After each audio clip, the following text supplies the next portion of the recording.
Hey guys, Mosa here, and today I'm bringing you the free agency recap of the Seattle Seahawks. Now, without further ado, let's get started. Starting it off with tight end Gerald Everett of the Los Angeles Rams signing with Seattle on a one-year, $6 million deal. And even though he wasn't as productive in Los Angeles as he was more of a backup tight end, he will be taking more of a role as the active tight end in Seattle most likely, as both Greg Olsen retired and Jacob Hollister left for another team. Now, to be honest, I think that this is going to be more of a blocking tight end rather than receiving tight end, as I do believe that due to his lack of targets, not targets, he has 62 targets, but honestly lack of production in Los Angeles, I do believe that he'll most likely be a blocking rather than receiving tight end. Now let's get on to defensive tackle Al Woods, who opted out the 2020 season, played 2019 with the Jacksonville Jaguars. He signed a one-year deal worth $3 million. He had a productive season in Jacksonville.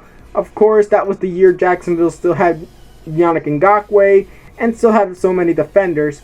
But I do believe that he will most likely be a rotational defensive tackle in Seattle, as I do not believe that he will ever start as a defensive tackle in Seattle. He might rotate, but he will never be a full-on starter for the Seattle Seahawks. He might if someone gets injured, but I doubt that it'll happen. I do believe in his talents for his rotation, but I do not believe in his talents when it comes to starting, and I think our starting defensive tackles are good enough. Now let's get on to cornerback Ahkello Witherspoon, who was playing with the 49ers last year. He signs on a one-year deal, $4 million, and honestly, he wasn't that productive of course, over there in San Francisco. He's most likely going to be a backup corner, as we have signed. Recently, we've re-signed a corner, or better yet, a safety, Damarious Randall, who has been placed as a corner. And honestly, I think he might be going in that corner position, but I don't know him up until yet. He might not be, but in that back of the corner position, I do believe that he'll be most likely rotating rather than starting. And last but not least, the last signing that Seattle made, because he's only made 4, is defensive end Kerry Hyder, who was also playing with the San Francisco 49ers. He signs on a 3-year deal worth $6.8 million.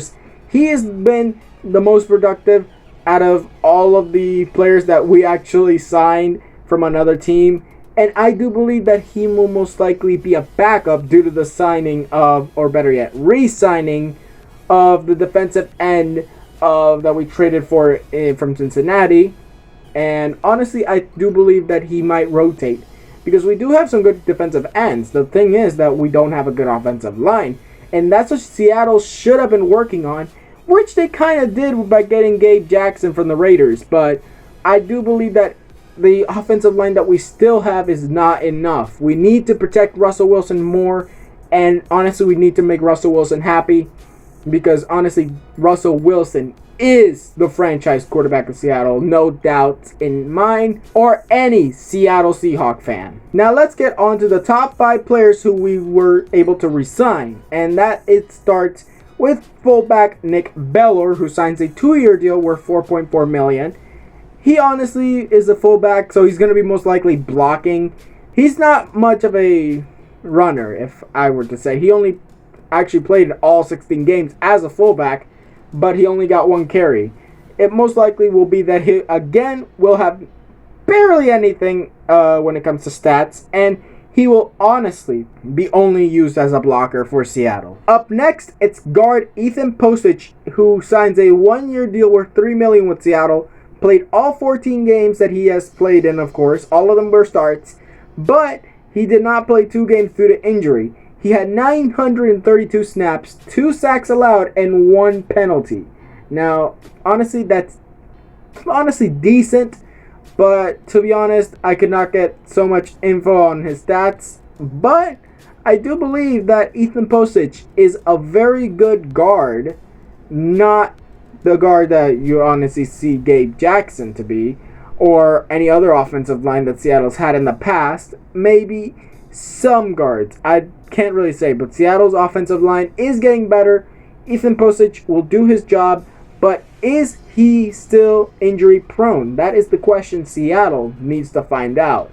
And hopefully in this 1 year, they can find out if his injury prone is too much of a risk to keep in Seattle. Up next, we got defensive end Benson Mayowa, who signs a 2-year deal worth $7.6 million. Honestly, Benson has done alright this last season, and honestly, I think that he could improve. I think he's still young enough that he could improve. I don't know when he was drafted. I probably should have actually looked that up, but I do see him as a productive defensive end.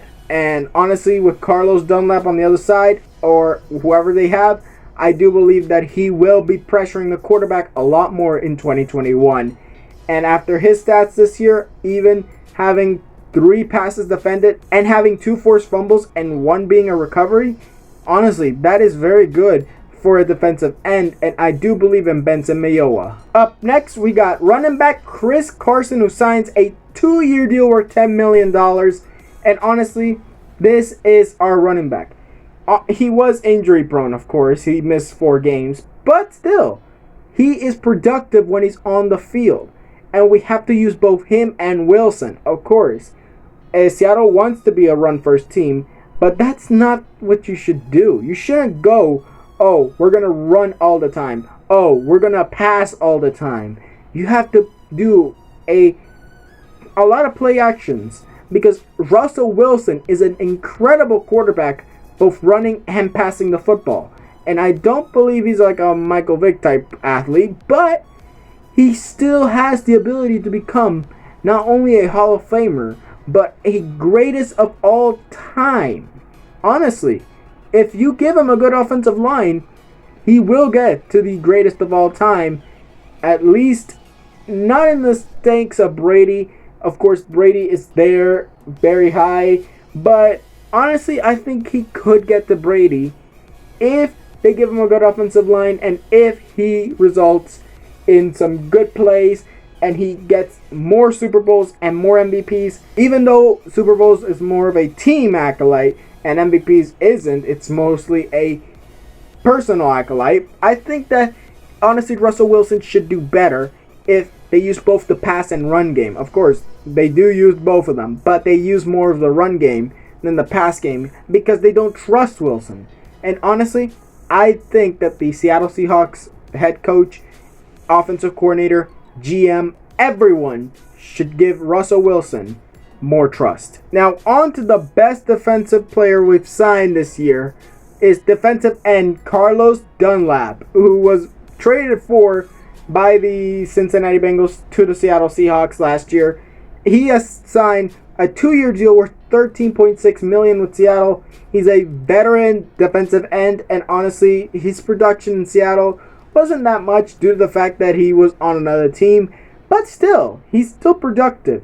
And I do believe that Carlos Dunlap in Seattle will make it a whole lot better, honestly, because imagine this, we beat the Cardinals mostly because of him, because if I'm not mistaken, he actually got the final sack to end the game and give Seattle the win over the Arizona Cardinals, and if I'm not mistaken, either a division lead or at least tying it up with the LA Rams. Now on to the players, the top 5 players who were relinquished by Seattle. Up first, we got Carlos Hyde, running back of the Seattle Seahawks, who signs with the Jacksonville Jaguars on a 2-year deal worth $4.5 million. Honestly, he was more of a backup running back. He is not as productive as Chris Carson or any other running back. Honestly, I think Rashad Penny and DJ Dallas definitely had better seasons than Carlos Hyde. But you can't say Carlos Hyde isn't still productive in a way, because honestly, I think in Jacksonville they're going to use multiple running backs, not only Carlos Hyde. Of course, in Seattle you also use many running backs, but it was mainly Chris Carson. And honestly, I think that Carlos Hyde is honestly a bit overpaid in Jacksonville, because I don't think that deal honestly is a deal that Jacksonville should have been making. Up next, we got wide receiver David Moore, who signs with the Carolina Panthers on a 2-year deal worth $4.7 million. And honestly, this is a steal for the Carolina Panthers, not only do they have Robbie Anderson. Now they got David Moore.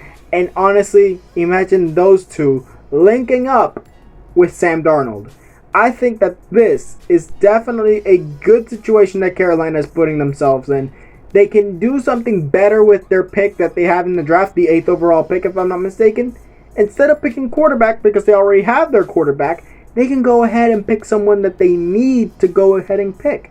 And honestly, I think that the need for a quarterback was the biggest need for the Carolina Panthers this year. Honestly, it's no longer the biggest need. The biggest need is now on the defense. You need to put some more defenders there. You need to build an offensive line for Sam Darnold. You have to build the team around these guys. But if you don't, you're always going to fail. And if you do not do this, you will fail with the signing of David Moore. Up next, we got cornerback Quinton Dunbar signing with the Detroit Lions on a 1-year, $1.1 million deal. Honestly, decent signing. They do need defensive back help, and I think Quinton Dunbar will be a good addition for the Detroit Lions moving forward. But I don't think he's the corner that, honestly, Detroit needs, but the one Detroit needs to get. Because, honestly, in the draft, you may get Caleb Farley or some other, maybe Patrick Surtain. But, honestly, why waste it on that and not build the offensive line or maybe even the entire defense for the Detroit Lions? Because honestly, one of the reasons why they failed in the playoffs is because they allowed too much points. And honestly, why not give the chance of, honestly, Jared Goff to become your franchise quarterback? Even though it has kind of been proven that he's not a franchise quarterback, you could honestly do the do-over for him and honestly make him into a future franchise quarterback. If not, you get rid of him and you start picking up a quarterback. But at least the team that you build will be built in favor of the next quarterback that you sign or draft. Up next, we got defensive tackle Jarran Reed, who leaves for the Kansas City Chiefs on a 1-year, $5.5 million. And honestly, I think that the Kansas City Chiefs, I just don't know how they haven't run out of money. Because after signing Patrick Mahomes to a $500 million deal, how do you still have money? Like, how? How is that possible? Honestly. But to be honest, this is going to be a good signing for the Kansas City Chiefs. But even though you got Long as a new offensive lineman for your team, I do believe that you should at least take care of the offensive line even more due to the fact that multiple players are needed to be replaced. Of course, some of them were injured, but I honestly think that some of the guards and tackles that they've had are honestly not as good as they were once in the past, especially after their win over Super Bowl 54 against the San Francisco 49ers. But this is a very good signing, and I'm fine with the Kansas City Chiefs doing this, and honestly, hope for the best for Jarran Reed. Now, last but certainly not least, the one that hurt the most, cornerback Shaquill Griffin, headed out of Seattle, leaving his brother, most likely, or maybe his brother leaves with him to Jacksonville, who knows. And that is Shaquill Griffin headed to Jacksonville on a 3-year, $40 million deal. Honestly, yes, he is a very good corner, but not that good. I think that the Jacksonville Jaguars overpay for Shaquill Griffin. If Shaquill proves me wrong, well, great for you. But if you don't, then that means that your team is still not as good as it needs to be. Because you got to replace Jalen Ramsey, Yannick Ngakoue, and all these other players you ran out the door. Because guess what? You had a top 5-star defense. And what did you do? You scrapped it. And honestly, you need to rebuild it. Shaquill Griffin is a good start, but that was way too much money to get to him. Now, that was it for this video. Tell me what you guys think in the comments below. Tweet me any video ideas. Also, tell me down in the comments below, who do you think was the best signing or re-signing by the Seattle Seahawks? And who was the worst player we lost? Tell me down in the comments below. Now, like this video if you liked it, subscribe, and hit the notification if you want more videos. And I'll see you guys next time.